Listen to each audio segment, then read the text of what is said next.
Assalamualaikum warahmatullahi wabarakatuh. Kembali lagi dengan saya Nada Safarina. Baiklah, di sini kita akan membahas tentang jaringan komputer dan internet.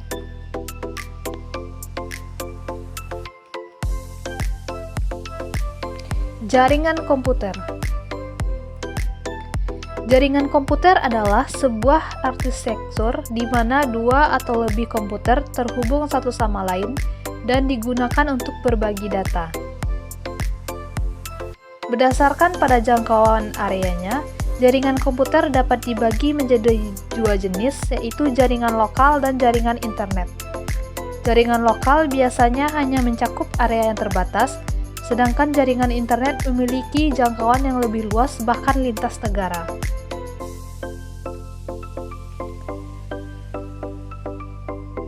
Yang pertama kita membahas tentang jaringan lokal. Jaringan lokal adalah jaringan komputer berkabel maupun nirkabel yang menghubungkan komputer dengan perangkat lainnya dalam wilayah terbatas. Jaringan lokal ini disebut juga sebagai jaringan LAN atau Local Area Network. Contoh dari jaringan lokal seperti dalam rumah, sekolah, kampus, universitas, atau gedung kantor. Jaringan lokal paling sedikit terdiri dari dua perangkat yang terhubung. Jika ingin menghubungkan lebih dari dua perangkat, maka jaringan yang sama dibutuhkan perangkat tambahan yaitu switch atau router.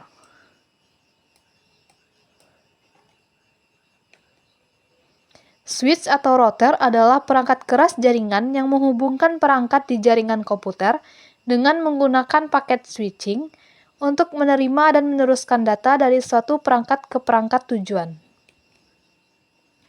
Perbedaan dari keduanya ialah switch hanya dapat menghubungkan perangkat pada jaringan yang sama, sedangkan router dapat menghubungkan perangkat dari dua jaringan berbeda. Yang kedua kita membahas yaitu adalah internet. Internet merupakan singkatan dari internet network. Merupakan jaringan antar jaringan komputer yang memiliki jangkauan yang lebih luas dibandingkan dengan jaringan lokal. Agar kita bisa menikmati internet secara langsung, kita membutuhkan layanan internet dari ISP atau Internet Service Provider. Dalam jaringan internet ada istilah TCP atau IP. TCP atau IP singkatan dari Transmission Control Protocol atau Internet Protocol Suite. Ketiga, konfigurasi jaringan komputer. Ada dua komponen utama dalam sebuah jaringan komputer, yaitu node dan link. Node adalah titik atau perangkat yang dapat menghasilkan input data atau menerima data, atau juga kedua-duanya dalam sebuah jaringan. Contohnya, yang pertama komputer, yang kedua HP, yang ketiga switch, yang keempat router.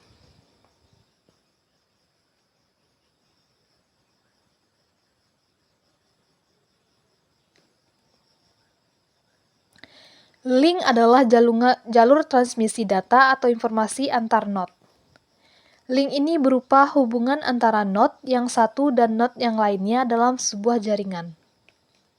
Istilah link kadang juga disebut sebagai edge. 4. Routing pada jaringan komputer.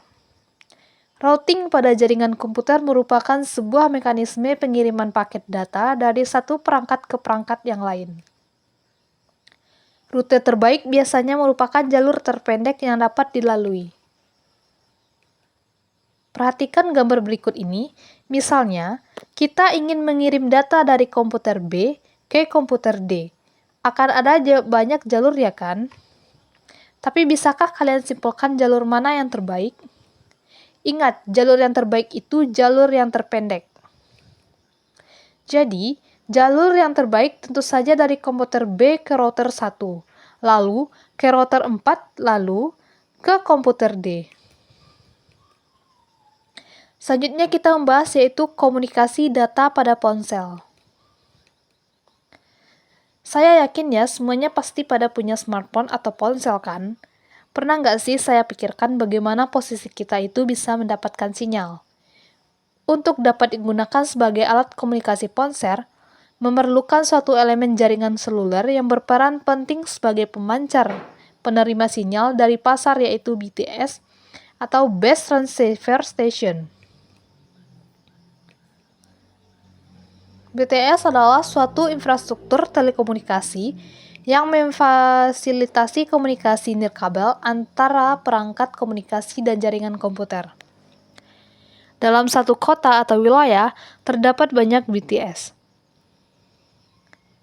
Ponsel akan dilayani oleh BTS yang ada di sekitarnya, terutama yang paling dekat jaraknya.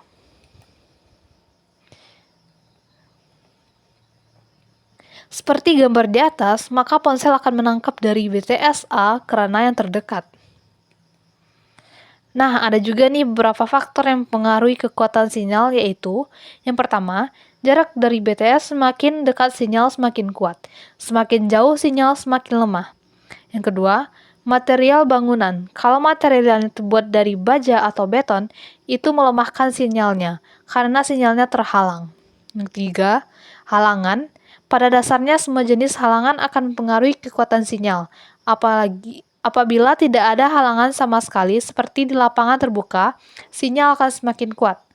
Lalu yang terakhir, cuaca. Karena sinyal berjalan di gelombang radio melalui atmosfer, kalau hujan yang terganggu lalu sinyalnya.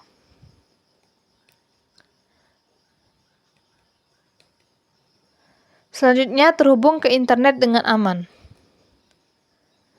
Berikut contoh internet positif. Pernah nggak sih ketika lagi asik-asik browsing, terus buka salah satu situs muncul peringatan seperti ini?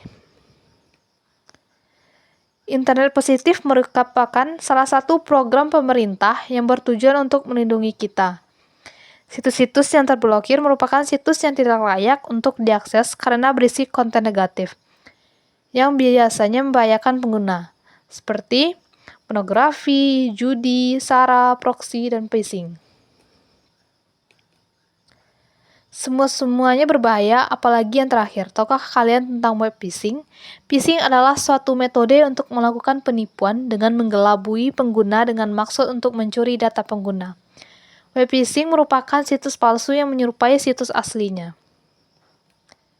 Misalkan kita lagi buka email, ada notifikasi dari Facebook bahwa akun kalian terkunci, dan untuk membukanya, kalian harus mengklik sebuah link.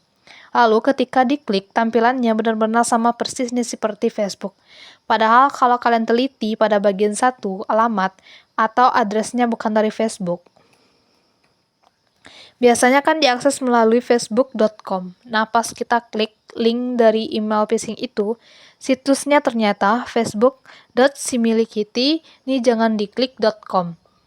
Karena tidak jeli akibat panik, kita bisa saja terjebak dan memasukkan semua data yang diminta. Padahal itu kelakuan hacker. Jadi, pastikan alamat situsnya sudah sesuai ya ketika mengakses suatu website. Baiklah, sekian materi kita pada hari ini. Saya ucapkan Assalamualaikum warahmatullahi wabarakatuh.